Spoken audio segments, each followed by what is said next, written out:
बिस्मिल्लाहिर्रहमानिर्रहीम। अस्सलामुअलैकुम वरहमतुल्लाहि वबरकातुह।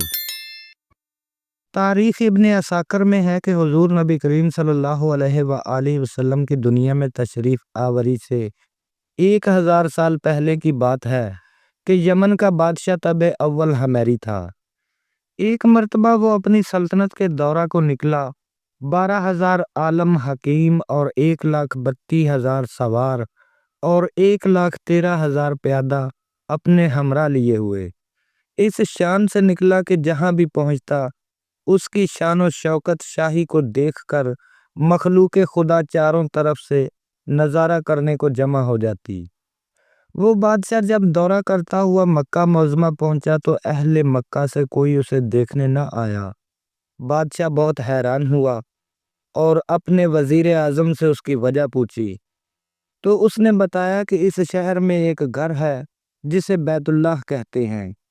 उसकी और उसके खादमों की, जो यहाँ के बाशिंदे हैं, तमाम लोग बेहद ताज़ीम करते हैं और जितना आपका लश्कर है इससे कहीं ज़्यादा दूर और नज़दीक के लोग उस घर की ज़ियारत को आते हैं और यहाँ के बाशिंदों की खिदमत करके चले जाते हैं। फिर आपका लश्कर उनके ख्याल में क्यों आए?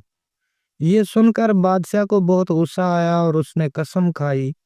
कहने लगा, मैं उस घर को खुदवा दूंगा और यहाँ के बाशिंदों को कत्ल करवा दूंगा। ये कहना था कि बादशाह के नाक, मुंह और आंखों से खून बहना शुरू हो गया और ऐसा बदबूदार मादा बहने लगा कि उसके पास बैठने की किसी को भी ताकत न रही। बादशाह ने बहुत इलाज करवाया मगर अफाका न हुआ। एक शाम को बादशाह के हमराही उलमा में से एक आलमे रब्बानी तशरीफ लाए और नबज देख कर फरमाया कि मर्ज आसमानी है और इलाज ज़मीनी मर्ज का हो रहा है। ए बादशाह, आपने अगर कोई बुरी नीयत की है तो फौरन उससे तौबा कीजिए। बादशाह ने दिल ही दिल में बैतुल्लाह शरीफ और खुदा में काबा के मुतल्लिक अपने बुरे इरादे से तौबा की तो तौबा करते ही उसका खून और गंदा मादा बहना बंद हो गया और फिर सेहत की खुशी में उसने बैतुल्लाह शरीफ को रेशमी गलाफ चढ़ाया और शहर के हर बाशिंदे को 7-7 अशरफियां और 7-7 रेशमी जोड़े नजर किए। फिर वहां से चलकर बमा लश्कर कसीर मदीना मुनव्वरा पहुंचा तो हमराही उलमा ने, जो कुतुब समाविया के आलिम थे, उन्होंने मदीना शरीफ की मिट्टी को सूंघा और कंकरियों को देखा तो आखिरी नबी सल्लल्लाहु अलैहि वसल्लम की हिजरत गाह की जो अलामतें उन्होंने पढ़ी थी उनके मुताबिक मदीना की सरजमीन को पाया।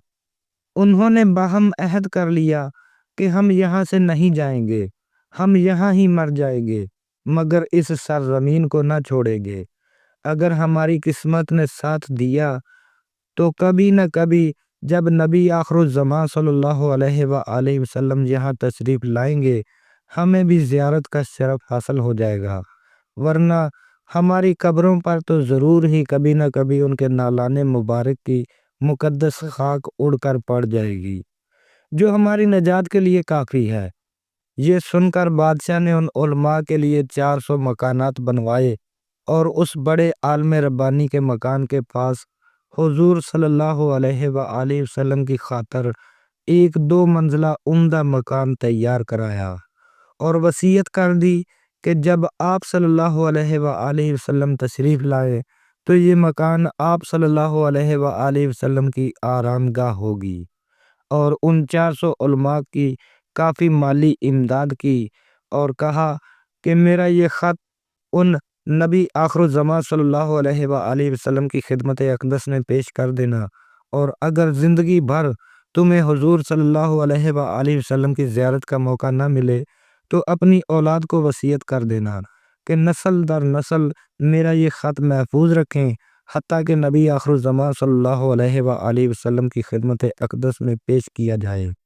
ये कहकर बादशाह वहां से चला गया। शाह यमन तब अव्वल हमेरी का ख़त नबी करीम सल्लल्लाहु अलैहि वसल्लम की खिदमत में 1000 साल बाद पेश हुआ। कैसे हुआ और इस ख़त में क्या लिखा था, प्यारे दोस्तों सुनिए। और सैयद कौनैन इमामुल अंबिया वाली दो जहां सल्लल्लाहु अलैहि वसल्लम की अज़मत मरहबा। मुअज़्ज़ज़ नाज़रीन इकराम, ख़त का मज़मून ये था کم ترین مخلوق طب اول حمیری کی طرف سے شفیع المظلمین سید المرسلین محمد صلی اللہ علیہ وآلہ وسلم، اما بعد۔ اے اللہ کے حبیب، میں آپ صلی اللہ علیہ وآلہ وسلم پر ایمان لاتا ہوں، اور جو کتاب آپ صلی اللہ علیہ وآلہ وسلم پر نازل ہوگی اس پر بھی ایمان لاتا ہوں، اور میں آپ صلی اللہ علیہ وآلہ وسلم کے دین پر ہوں۔ بس اگر مجھے آپ صلی اللہ علیہ وآلہ وسلم کی زیارت کا موقع مل گیا تو بہت اچھا اور غنیمت ہے۔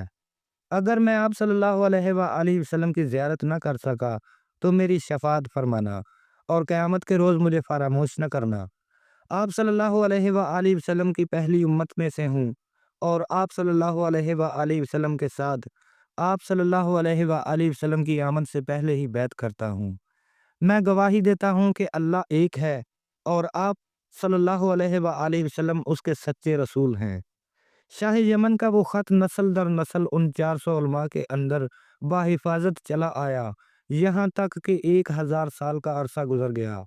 ان علماء کی اولاد اس کثرت سے بڑھی کہ مدینہ منورہ کی آبادی میں کئی گنا اضافہ ہو گیا، اور وہ خط دست بدستہ بما وصیت کے اس بڑے عالم ربانی کی اولاد میں سے حضرت ایوب انصاری رضی اللہ تعالی عنہ کے پاس پہنچا، اور آپ رضی اللہ تعالی عنہ نے وہ خط اپنے خاص غلام ابو لیلہ کی تحویل میں رکھا۔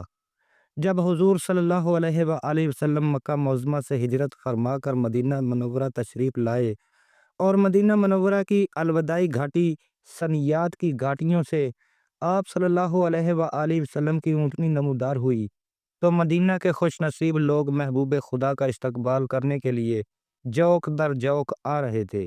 کوئی اپنے مکانوں کو سجا رہا تھا، تو کوئی گلیوں اور سڑکوں کو صاف کر رہا تھا، کوئی دعوت کا انتظام کر رہا تھا، اور سب یہی اصرار کر رہے تھے کہ حضور صلی اللہ علیہ وآلہ وسلم میرے گھر تشریف فرما ہوں۔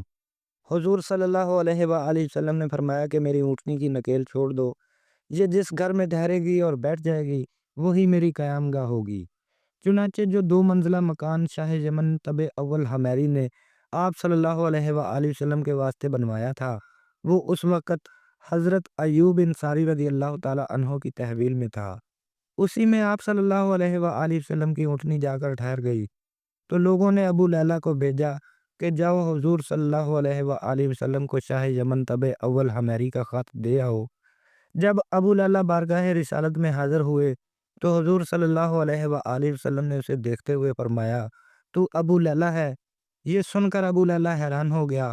آپ صلی اللہ علیہ وآلہ وسلم نے پھر فرمایا، میں محمد رسول اللہ ہوں، شاہ یمن کا جو خط تمہارے پاس ہے وہ مجھے دے دو۔